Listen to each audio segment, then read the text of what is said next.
Ladies and gentlemen, thank you for joining us and welcome to the Unity Technologies Q3 earnings call. After today's prepared remarks, we will host a question and answer session. If you would like to ask a question, please raise your hand. If you have dialed into today's call, please press star 9 to raise your hand and star 6 to unmute. I will now hand the conference over to Alex Giaimo, Head of Investor Relations. Alex, please go ahead. Thank you, Nicole. Good morning, everyone. Welcome to Unity's third quarter 2025 earnings call. Today, I'm pleased to be joined by our CEO, Matt Bromberg, and our CFO, Jared Yates. Before we begin, I would note that today's discussion contains forward-looking statements, including statements about goals, business outlook, industry trends, expectations for future financial performance, and similar items, all of which are subject to risks, uncertainties, and assumptions. You can find more information about these risks in the risk factor section of our filings at sec.gov. Actual results may differ, and we take no obligation to revise or update any forward-looking statements. Finally, during today's meeting, we will discuss non-GAAP financial measures. These non-GAAP financial measures are in addition to and not a substitute for or superior to financial performance prepared in accordance with GAAP. A full reconciliation of GAAP to non-GAAP is available in our press release and on the sec.gov website. And with that, I'll hand it over to Matt. Thanks, Alex, and good morning. On behalf of everyone at Unity from across the globe, I'd like to thank each of you for joining us today. On our last call, we posited that the second quarter of 2025 would ultimately be seen as an inflection point in Unity's trajectory. The moment where it became clear that the company was poised to deliver sustainable, long-term growth in the years ahead. Today, with the third quarter now behind us, it's clear that's precisely what was happening. In Q3, Unity showed strength across both our Grow and Create segments, driving results that once again meaningfully exceeded both our guidance and consensus for both revenue and adjusted EBITDA, including an 11% quarter-over-quarter lift in our Grow segment, driven by Vector AI.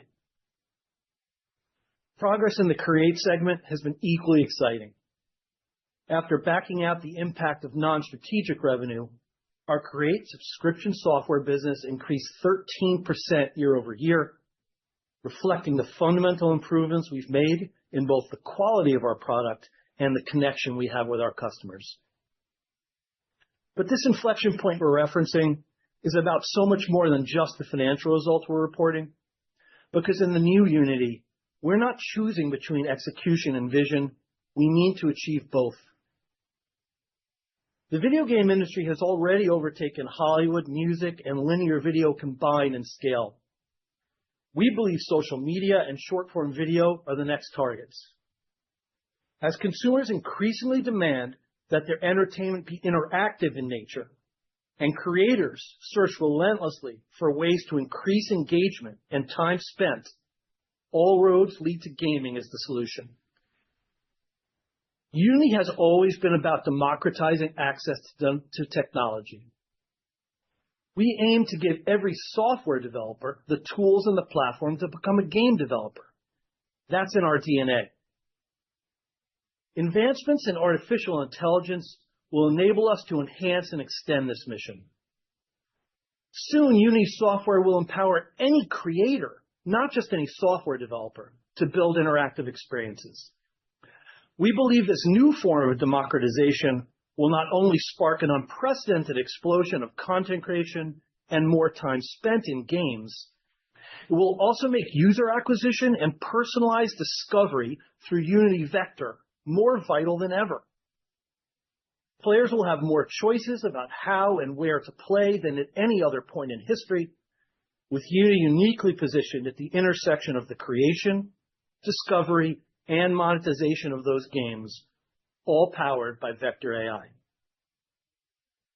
For the most talented segment of developers, this increase in the efficiency of content creation won't just be about making more content. It will mean making more time. More time to build something truly different and great, as the basic game elements increasingly become just table stakes. We believe the real metric for the skilled game developers of the future won't be time to market, it will be time to innovation. How long did it take, not just to complete the basic requirements, but to ship something that changes the nature of the art? And Unity will continue to be the bridge between that creativity and the players who turn it into the next global phenomenon.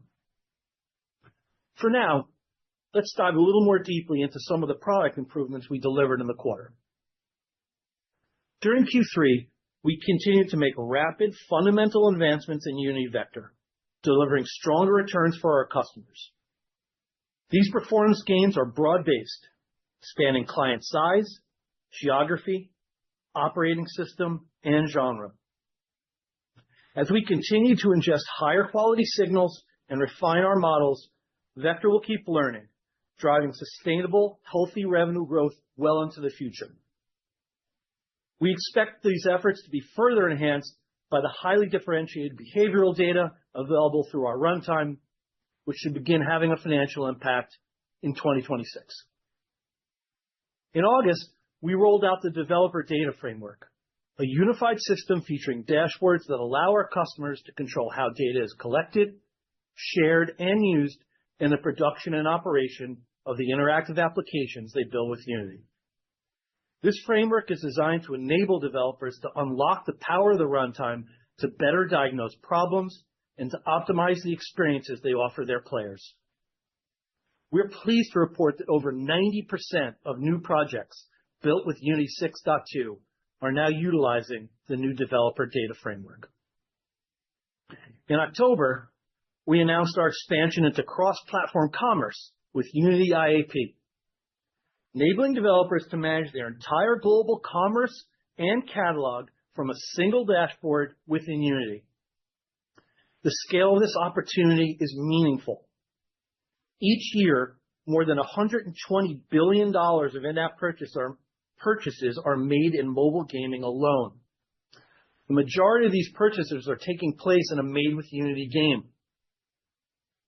As the gaming ecosystem continues to open beyond the traditional app stores, providing developers with a central, Unity-native commerce capability is a big win for our customers in the ecosystem.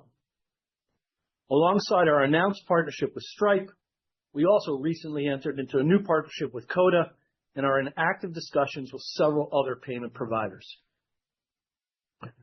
With the Unity engine and runtime at the core and our industry-leading distribution, we are uniquely positioned to help developers capture value from the generational platform shifts that are taking place. And we'll help them drive success through accessible, open, easily integrated commerce solutions. That's just the first step for us. Over time, you'll see us take every opportunity we can to provide content creators with the trusted, open, developer-friendly platform they need to develop, deploy, and grow interactive entertainment. The increased velocity of our product release cadence is occurring against a backdrop of steadily improved quality, stability, and performance of the Unity engine. Since the launch of Unity 6, customer-reported issues are 22% less frequent. And with enhanced quality and features, we're seeing significant continued momentum and adoption. Unity 6 has now registered over 9.4 million downloads, a 42% increase from just last quarter. Developers of all sizes are using Unity to create many of the most popular games in the industry. In the last few months, we've seen a meaningful increase in high-quality indie games hitting the charts from developers of previously modest scale.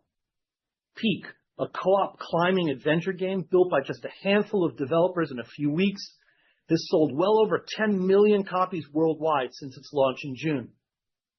Megabonk just became one of the most played games on Steam of all time. Schedule 1, a Made with Unity game created by a single incredibly talented developer, is one of the highest revenue-generating games of the last 6 months. Kenny Sun and Friends Ball Pit sold over 300,000 copies in its first 5 days. All made with Unity, all made with very modest-sized teams.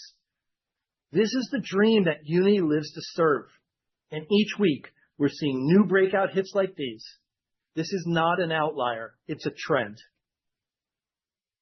Before passing the mic to Jared, I do want to take a moment to highlight the advancements we're making with respect to emerging technologies like extended and augmented reality. We recently announced day one support for Android XR in close collaboration with Google and Samsung. This initiative enables teams across gaming, education, entertainment, and enterprise to quickly build new games and apps or port existing Unity apps to the Android XR ecosystem. With shipments of AR and VR headsets expected to grow 39% in 2025, this is an area where we're fully leaning in and will ensure that Unity has the capabilities in place to support robust industry growth. And finally, we're incredibly excited to connect with thousands of creators and industry professionals at our upcoming user conference, which we call Unite, just 2 weeks from now in Barcelona. Unite offers us an opportunity to celebrate and showcase the incredible talent and success of Unity creators, as well as to highlight some of the exciting new Unity products that are going to be pivotal to our vision and the future of gaming. Thank you again for your time and attention this morning, as always. With that, I'll pass it over to Jared for an overview of our financial performance. Jared? Thanks, Matt, and good morning, everyone. The inflection in Unity's business we spoke about last quarter is rapidly translating into faster revenue growth and improved profitability. In the third quarter itself, we added $30 million of high-margin, incremental grow revenue on a sequential basis, resulting in $19 million of additional adjusted EBITDA, well in excess of the top end of our guidance range. Grow revenue in the third quarter was $318 million, up 11% sequentially and up 6% year over year. Revenue upside compared to our guidance was driven by the exceptional performance of Vector, which drove further acceleration of the Unity ad network, even when compared to the rapid sequential growth we saw last quarter. We are proud of the turnaround in our Grow business, sparked by the launch of Unity Vector, and we're confident that this business will continue to grow strongly into the future. In Create, revenue was $152 million, up 3% year over year. As a reminder, we lapped $12 million in non-strategic Create revenue from the third quarter of 2024 and $12 million of revenue from a large customer win recorded in the second quarter of 2025. Excluding the impact of non-strategic revenue, our Create business grew 13% year over year, powered by strength in our subscription business. Growth was driven by ARPU improvements from ongoing price increases and continued momentum in China, which has been an extremely bright spot for us in 2025. Turning from revenue to non-GAAP profitability, adjusted EBITDA for the quarter was $109 million, representing 23% margins, an improvement of 200 basis points year over year and versus the second quarter, as both sales and marketing and G&A costs came down as a percentage of revenues. As a team, we're executing steadily around operating expense reduction opportunities, maintaining our cost discipline, and increasingly leveraging automation and AI. Over a multi-year time horizon, we believe Unity has the potential for dramatically higher margins, driven by extremely high flow-through contribution margins, combined with operating leverage resulting from faster revenue growth.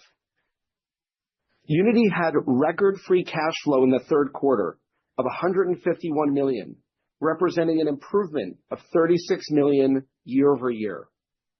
This represents our second straight quarter of record free cash flow, showcasing the success of the restructuring efforts we have taken over the last 2 years. While there are always quarterly movements due to working capital, investors should expect Unity to continue to convert an extremely high percentage of our adjusted EBITDA to free cash flow, highlighting the cash flow generative nature of our business. Our balance sheet remains strong with cash of $1.9 billion and convertible debt of $2.2 billion. With that, I'd now like to turn to guidance for the fourth quarter. We're expecting total fourth quarter revenues of $480 million to $490 million, and adjusted EBITDA of $110 million to $115 million. In Grow, we're forecasting mid-single-digit sequential revenue growth. We expect Vector to continue to drive strong performance, while also experiencing benefits from work we've done to leverage Vector in other Grow products. In Create, we're forecasting steady revenue growth. Excluding the impact of non-strategic revenue, our guidance assumes high single-digit year-over-year revenue growth, driven by continued strength in our subscription business. We expect adjusted EBITDA margins to remain stable in the fourth quarter. While revenue growth remains strong and flow-through margins highly attractive, we have some known expense items in the fourth quarter, including Unite, our global user conference. We are also seeing outperformance in Create bookings, resulting in end-of-year accelerators for Unity's sales force. With that, I'd like to thank you for joining us on Unity's third quarter 2025 conference call. Let me now turn the call over to Alex so that we can take your questions. Thanks, Jared. Nicole, I'll hand it to you for questions. We will now begin the question and answer session. Please limit yourself to one question and one follow-up. If you would like to ask a question, please raise your hand now. If you have dialed into today's call, please press *9 to raise your hand and *6 to unmute. Please stand by while we compile the Q&A roster. Your first question comes from the line of Matthew Cost with Morgan Stanley. Your line is open. Please go ahead. Hi, everybody. Thanks for taking the questions. In terms of the faster revenue growth for Grow in the second quarter, I was wondering if you could break down a little bit more what the drivers of that were. Is this a function of Vector improving its ad targeting capabilities for people who are already using it? Is it about rolling Vector out to more customers? Were there new customers coming into your ad business entirely? I guess help us understand the moving pieces for that acceleration and Grow in the third quarter. And then I do have one follow-up as well. Thanks. Hey, Matt, thanks for the question. Vector AI is proving to be scalable and highly performant. And compared to our prior offerings, what's really important about it is it's able to ingest vastly larger quantums of data, more complex types of data with more features, and respond to changes in the real-time marketplace more effectively, and then to learn from those changes.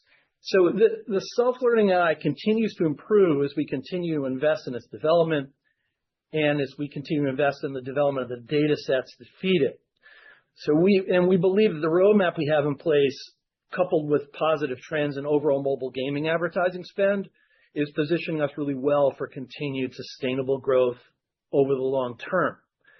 I think, as I mentioned in my comments up front, it's important to note that we're seeing really broad-based strength across all geographies and platforms and game genres.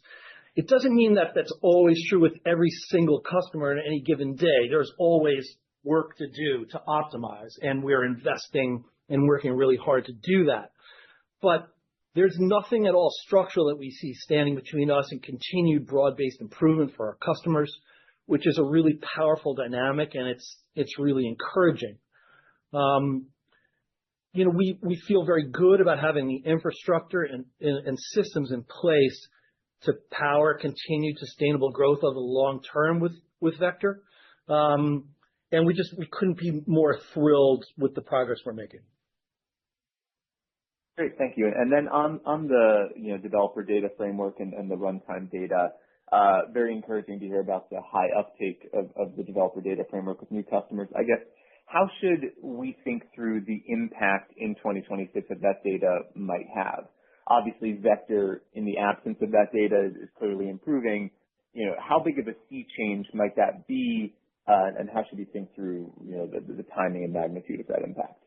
The way to think about runtime data is as a multi-year growth opportunity, a long-term advantage for us, and a moat. You shouldn't think about it as like a lightning strike that's going to happen on a particular day. I also think it's probably critically important here to emphasize for everybody that absent any contribution from runtime data, we remain really highly confident in the growth trajectory of Vector, and you could already see that from the progress we're making.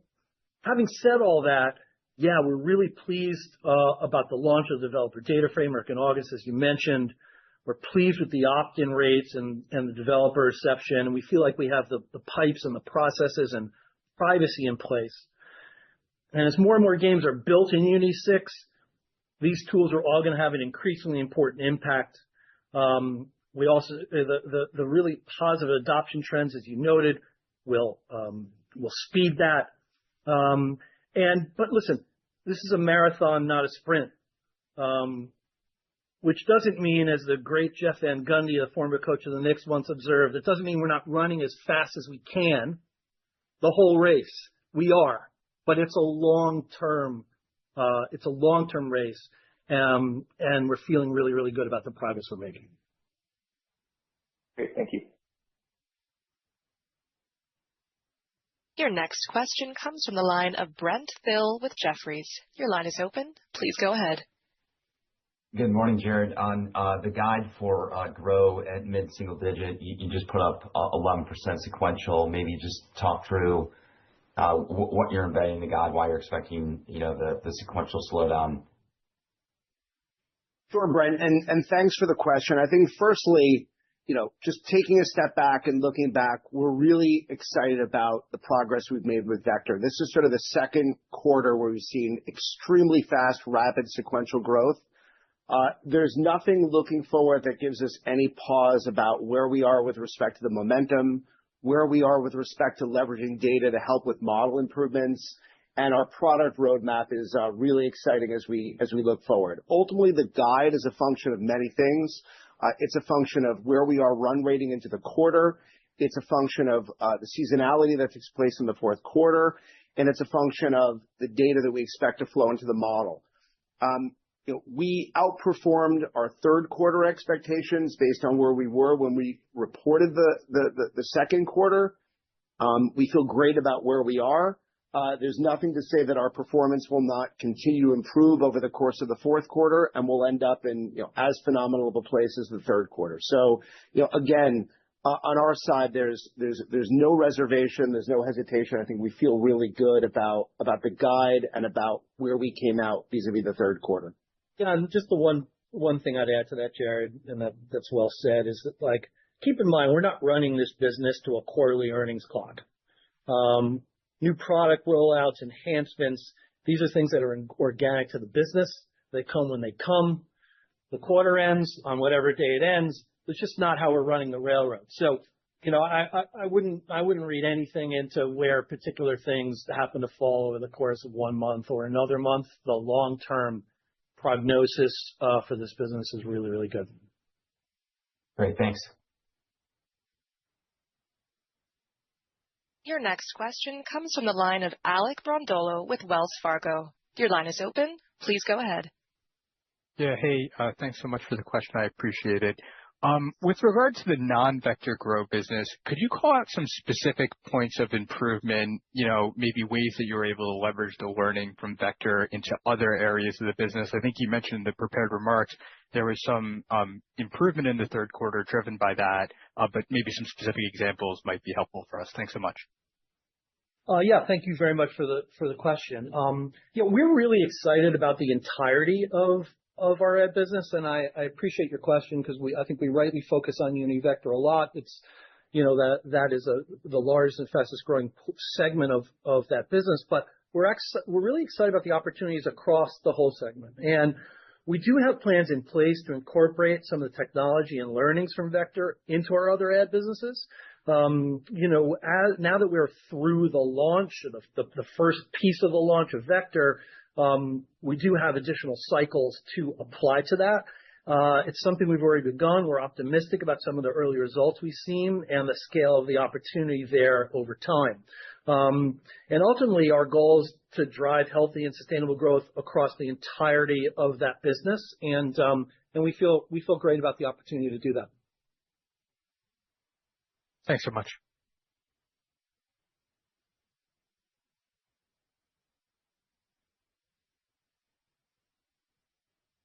Your next question comes from the line of Chris Kuntarich with UBS.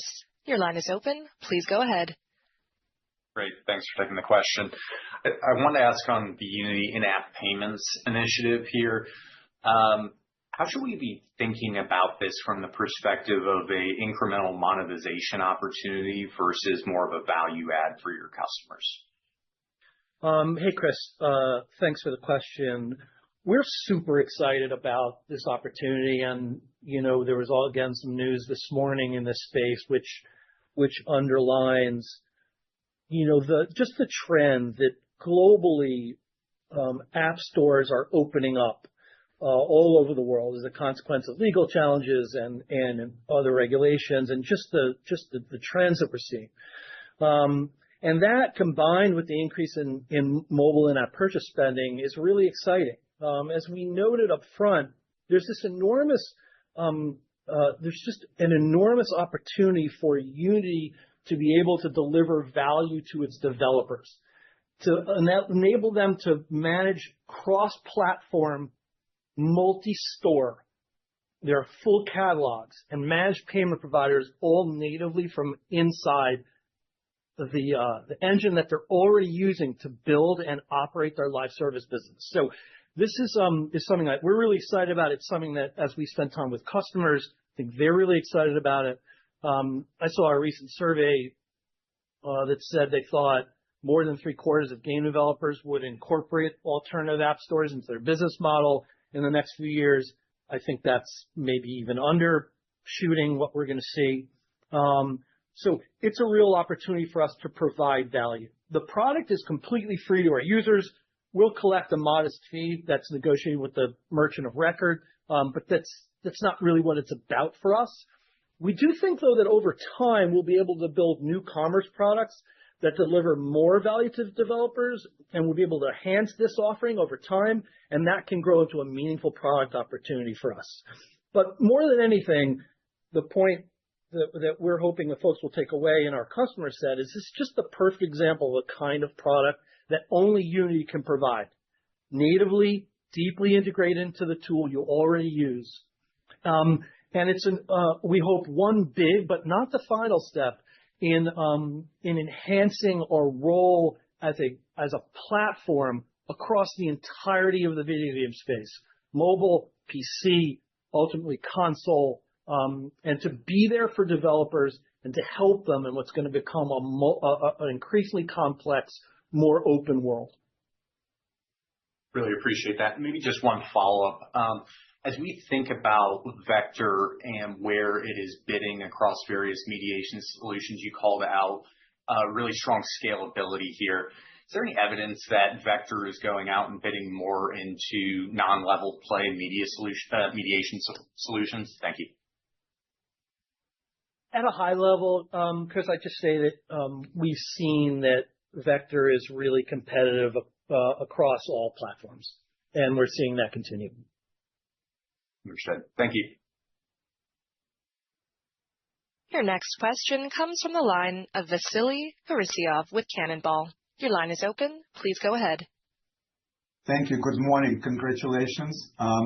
Wanted to ask for details on the growth segment growth in Q3. Can you please tell us how the revenue from the solutions, excluding Unity Vector, did in the quarter, and what does your guidance for Q4 imply for that chunk of revenue? And also, if you could, how we should think about it longer term? Is it sequential growth, flat? What is like the rule of thumb for us to model it out? Thank you. Hey, Vasily. Thank you for the question.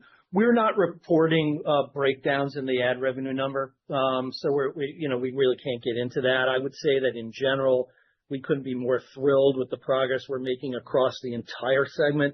We're seeing really positive trends across all of our ad businesses, and we expect that number to grow over time. But beyond that, I don't think we want to comment too much. All right, fair. Thank you.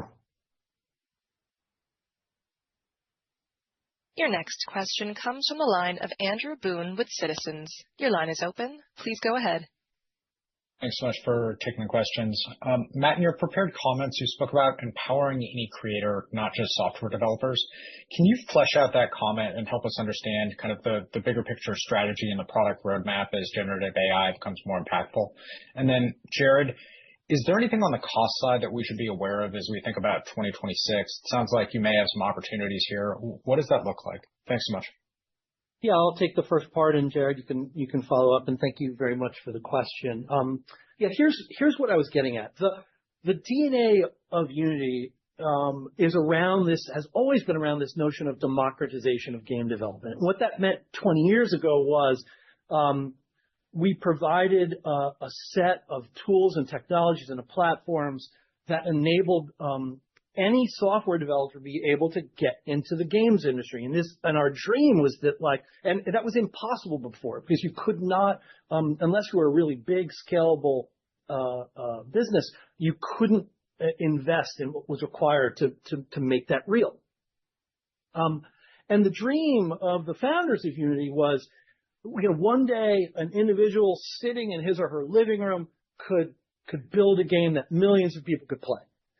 And that dream has become more than a reality. And that's sort of the thing that's at the beating heart of what we do. And what we're seeing in the kind of next turn of the wheel here is that AI technologies are going to allow us to make that game development process ever more accessible, which is going to impact not just our professional game developers who are going to be able to build more efficiently and effectively. And as I mentioned, especially for the professionals, will give them additional cycles to create great things as they spend less time mired in the just kind of getting to the start line, which is a significant challenge for game developers. When you're launching a new game and you look at what else is in the market, you often think, okay, first I have to build all the features and functionality that exist in the competitor games on the marketplace, and then I have to go figure out how to innovate on top. And you spend so much of your time in that initial piece that you often have not much time left for the innovation piece.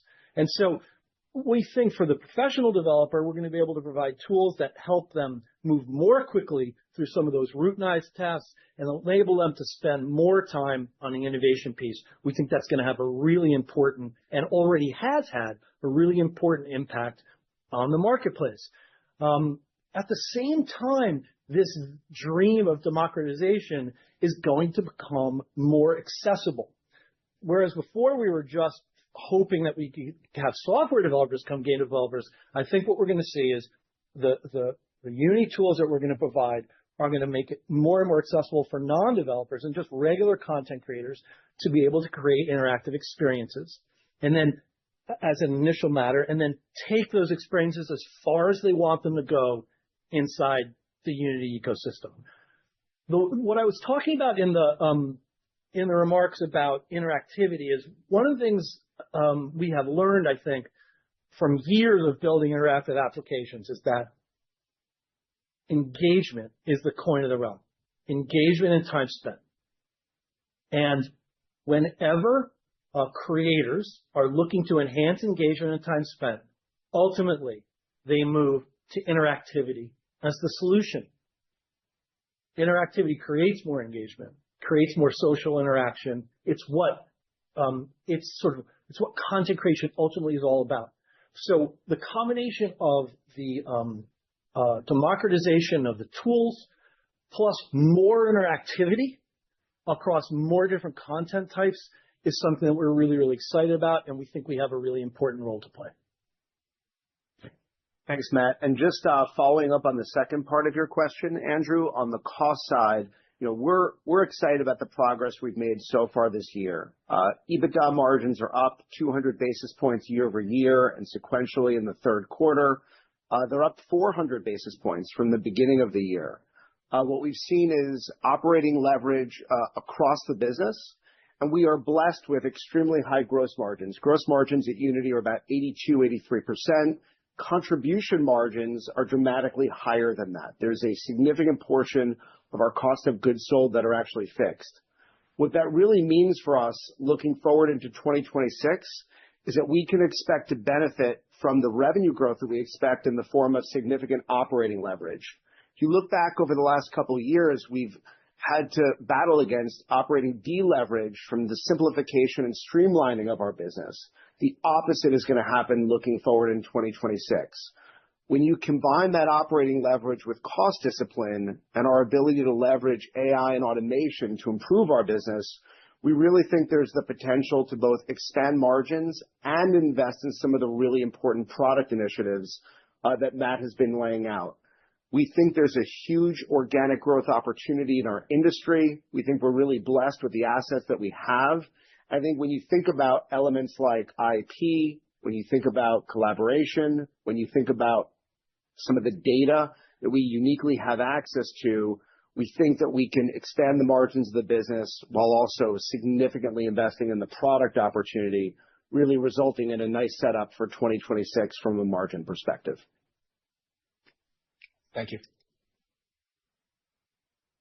Your next question comes from the line of Dylan Becker with William Blair. Your line is open. Please go ahead. Hey, gentlemen, really appreciate it. Matt, maybe going back to the idea of in-app purchase monetization, I think the opportunity there is fairly clear, but wondering as well, kind of the economics of that shift to a third-party payments provider, how that impacts your customers, the publishers, the studios themselves, right? Is that something that's going to be flowed through 100% to kind of their bottom line? Is that something that they're going to redeploy, maybe lower ROAS thresholds, maybe they accelerate content creation? Feels like there are other indirect ways that can be valuable and accretive to your business. Just wondering how you guys kind of think through the indirect opportunity there as well. Thank you. Yeah, I think from the perspective of the developer, Dylan, the way to think about this is, they're going to recapture some margin, taking over more responsibility for their own commerce. But they're not going to recapture all that margin because there are things to do, right? To your point, they've got to be more responsible for processing payments, and they've got to do some promotion to potentially encourage customers to move to their commerce solution. So there are ways that both costs and promotional costs that chip away at that.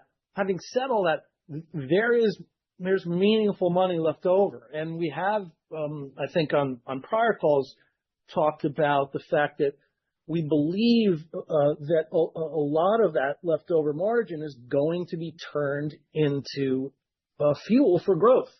That's what companies do. If they can continue to buy ROAS positive advertising to drive growth, that's what they're going to do. And when your business gets more profitable, that's the first thing you're going to think about. And so we expect that to be, over time, I think, a real positive for us and for the industry, as a whole, frankly. And then as we talked about on the commerce side itself, we're excited about the opportunity to be an open partner to the developer, and to help the developer navigate what is going to be an increasingly complex hybrid world as it relates to commerce and transactions going forward. Great. Thank you. Your next question comes from the line of Benjamin Black with Deutsche Bank. Your line is open. Please go ahead. Good morning. Thank you for taking my questions. I'm curious, is there anything you're seeing in the performance of Vector and the Unity ad network today that may change your strategy to potentially go after the larger e-commerce or web-based advertising opportunity earlier? And then a follow-up on runtime, just looking beyond data retrieval, what other steps are necessary for the data to be distilled, to be put to work? And when next year do you think we should start seeing sort of the early innings of the impact on the financials? Thank you. Hey, Ben, thanks for the question. I think over the long term, we're really bullish about the opportunities outside of gaming, in the advertising space. We are primarily focused on the gaming market. It's what we know best. We think it's what's most valuable for our customers and our partners, but we are mindful of the opportunity over time. As I think we've shared before, our first foray into non-gaming revenue is more associated with programmatic advertising. And we're excited about the opportunity in programmatic. We think we can create a more efficient, really transparent path for brands to bid on mobile gaming ad opportunities and to enrich that path with additional data that they have not had before to create better outcomes. Programmatic ads is something like $700 billion in ad spend in 2026 as a projection. So there are real opportunities, and we think that spend is going to move more from the traditional open web into other environments like CTV and retail media. And we think with the scale that we're operating in, combined with the privacy-safe way that we can help advertisers access the mobile customer, we think there's a real opportunity here. We made a really big hire in this space last month. We launched a product we call the Audience Hub, which is kind of our first foray into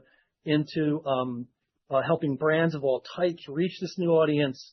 And we've recently seen that campaigns powered by our Audience Hub are delivering meaningful lifts in engagement rates. So we're pretty excited about that in non-gaming. And then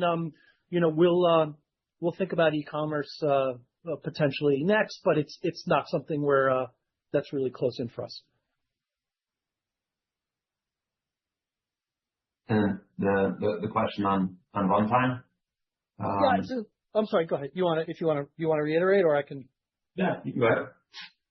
No, listen. As I said, the runtime opportunity is going to be meaningful for us. We think it's unique to Unity, and it is something that is, it's not a science project. Although it is a little bit of a science project, but it is an applied science project, and it's one that we're working really diligently on, and we're really, really pleased with the progress we see. And we're very bullish on the idea at a high level that one of the things that makes Unity really interesting, by the way, in all parts of our business, is that kind of unique among both gaming platforms, but also app platforms. We are operating horizontally. Tens of thousands, hundreds of thousands of applications that are connected by our runtime. Billions of consumers. And the opportunity to understand, help our customers, our developer customers understand the game player customer, the app user customers better, and to help make user acquisition more efficient, we think is an extraordinary one. Great. Thank you very much. Your next question comes from the line of Eric Sheridan with Goldman Sachs. Your line is open. Please go ahead. Thank you so much for giving me the opportunity to ask a question. Maybe ask one bigger picture one, and then I'll bring it back to the P&L. When you think about the scope to apply greater and increased levels of compute capacity to your business over the next 3 to 5 years, how do you think about your line of sight into that capacity and the step function changes that increased compute could actually lead to in terms of second and third derivative order effects of how the business could scale and grow in the years ahead? And the second part would be, with that potential on the revenue side, how do you think about any offsetting impacts on margin as compute capacity also scales as well? Thank you. I think thanks for the question, Eric. I think what's exciting about our business is that we see opportunities on all sides of that. As the cost of compute goes down and we become more efficient, despite the fact that our business will grow, especially on the growth side, we believe over time that as a percentage of the cost of our cloud costs, our compute costs are going to continue to go down, and the efficiency that will enable that.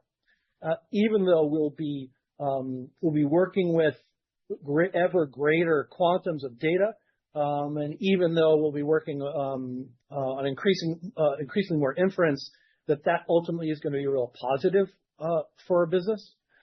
At the same time, that trend is also going to be, we think, long-term positive for our Create business as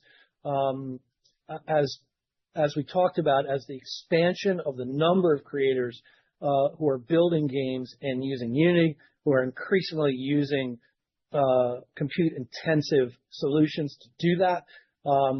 Again, as that efficiency continues to rise over time,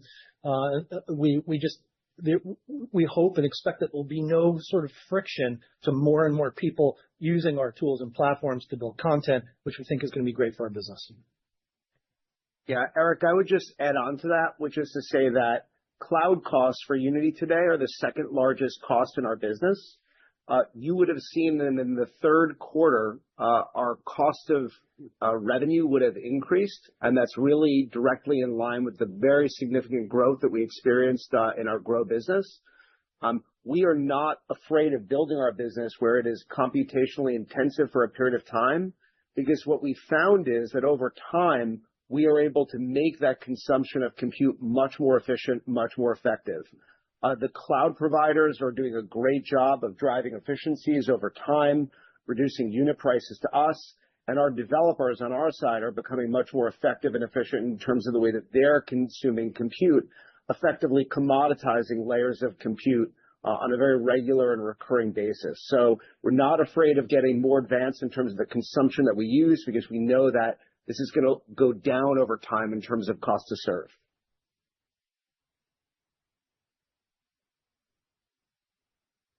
Your next question comes from the line of Martin Yang with Oppenheimer. Your line is open. Please go ahead.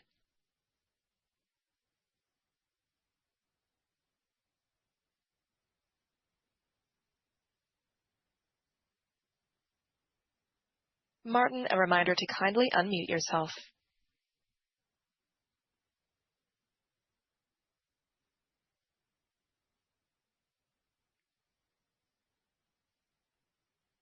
Hey, can you hear me okay?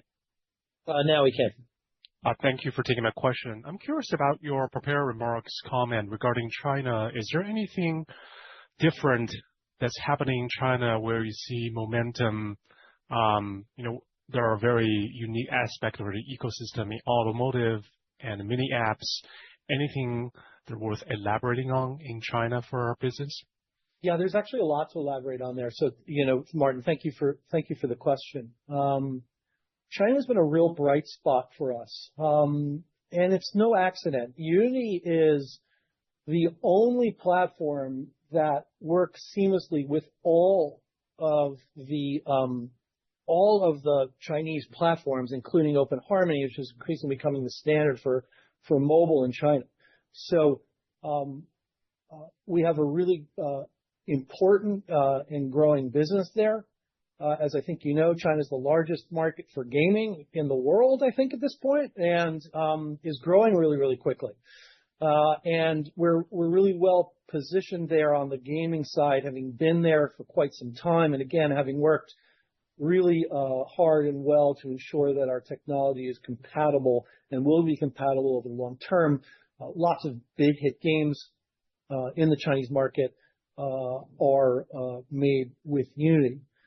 At the same time, on the industry side, Asia has been a real bright spot for us, particularly with respect to automotive, where the vast majority of the automakers in Asia are using Unity's technology for in-dash, for their in-dash development, their in-dash experiences, for example.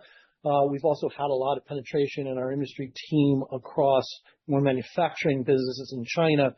Lots of work around visualization of factory floors and the like. So China has been, and we hope will continue to be a real bright spot for our business.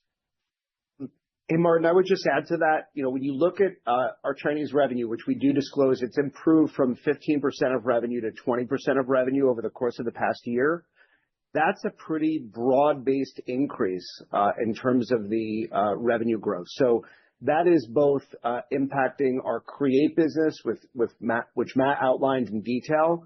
But what we're also seeing is publishers of Chinese games leverage Unity for global user acquisition. And as Unity Vector improves its efficacy, that is a global phenomenon. And we are seeing that growth in China take place across both Grow and across Create. We're also seeing that as Unity is delivering a quality product, our ability to enforce our intellectual property is resounding with clients. Customers understand that we're providing a high-quality product. They're paying for that high-quality product, and that's also resulting in strong growth in China and globally in Asia. Thanks, Jared. I have a follow-up on the publisher experience, because the Unity engine in China is a bit different from the Unity engine elsewhere. How do the publishers use the Unity ads differently as they're on a different engine? Is there anything unique about their experience?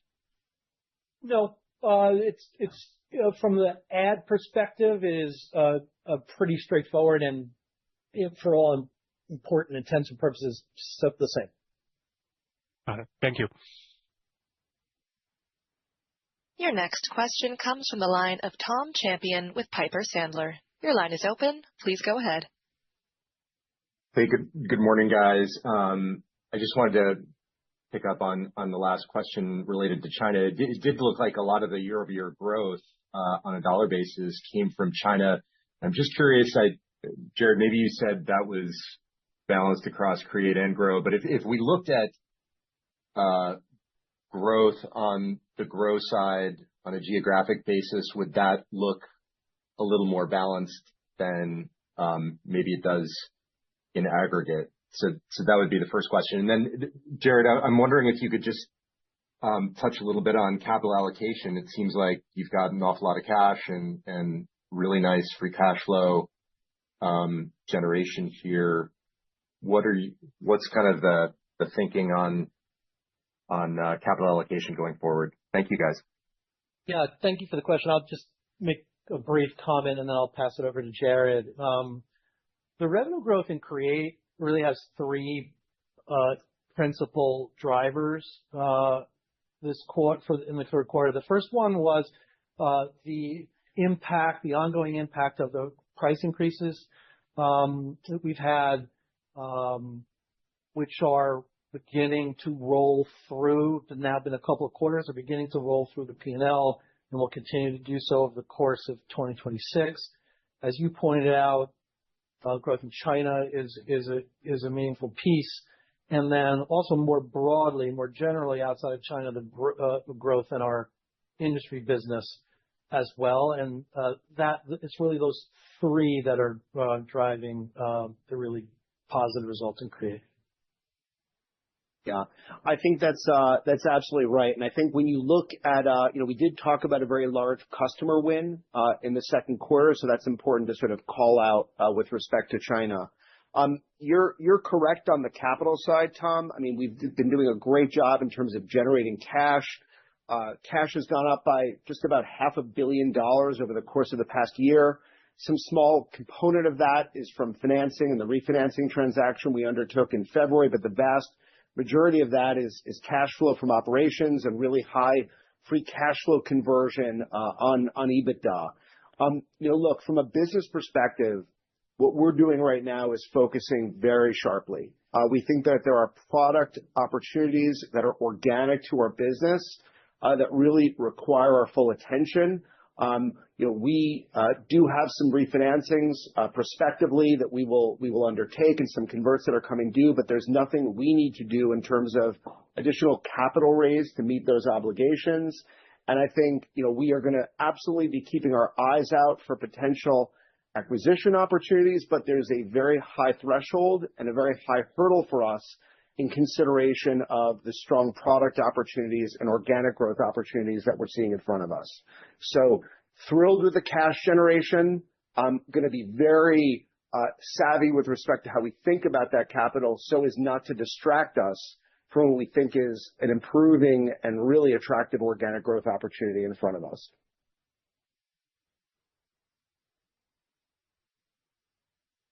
Your final question comes from the line of Clark Lampen with BTIG. Your line is open. Please go ahead.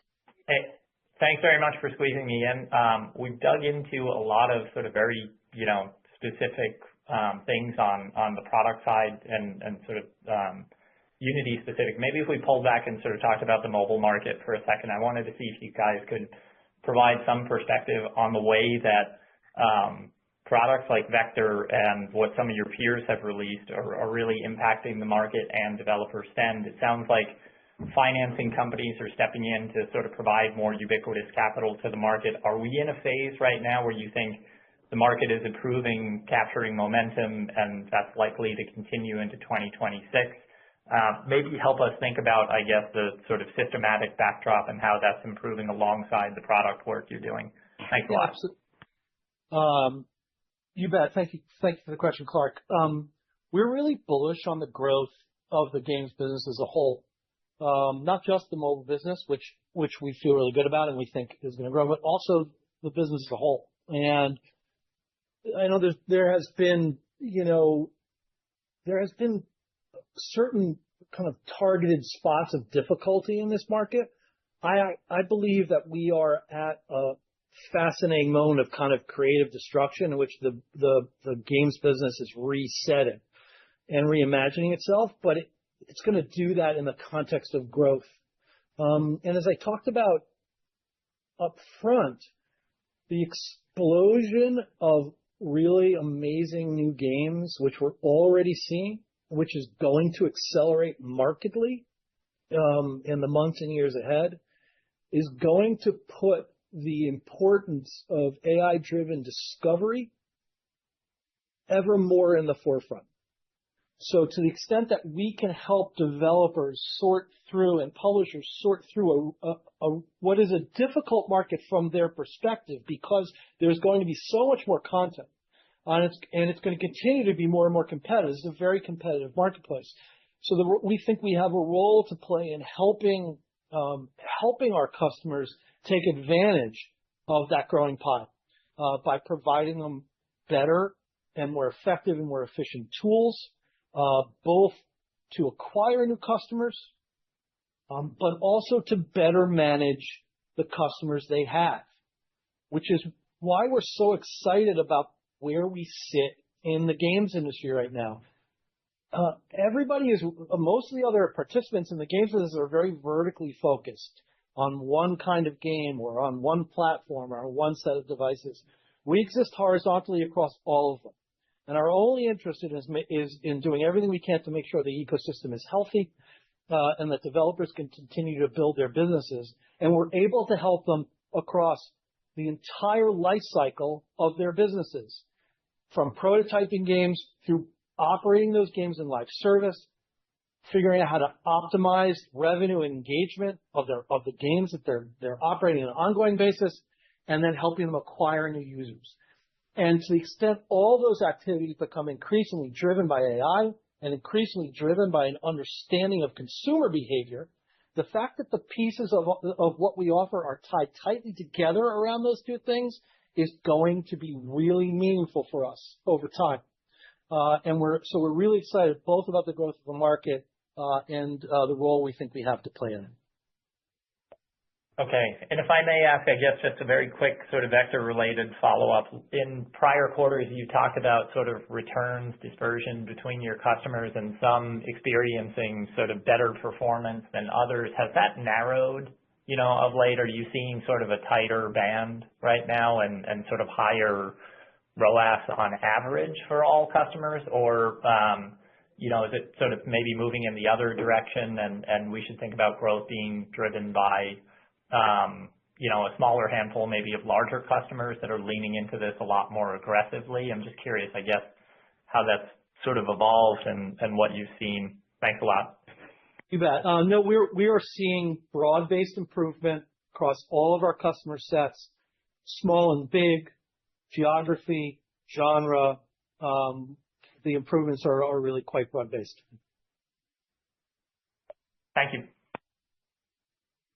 This concludes the question and answer session. I will now turn the call back to Alex for closing remarks. Thanks, everyone, for joining. We look forward to connecting throughout the quarter. Have a great day.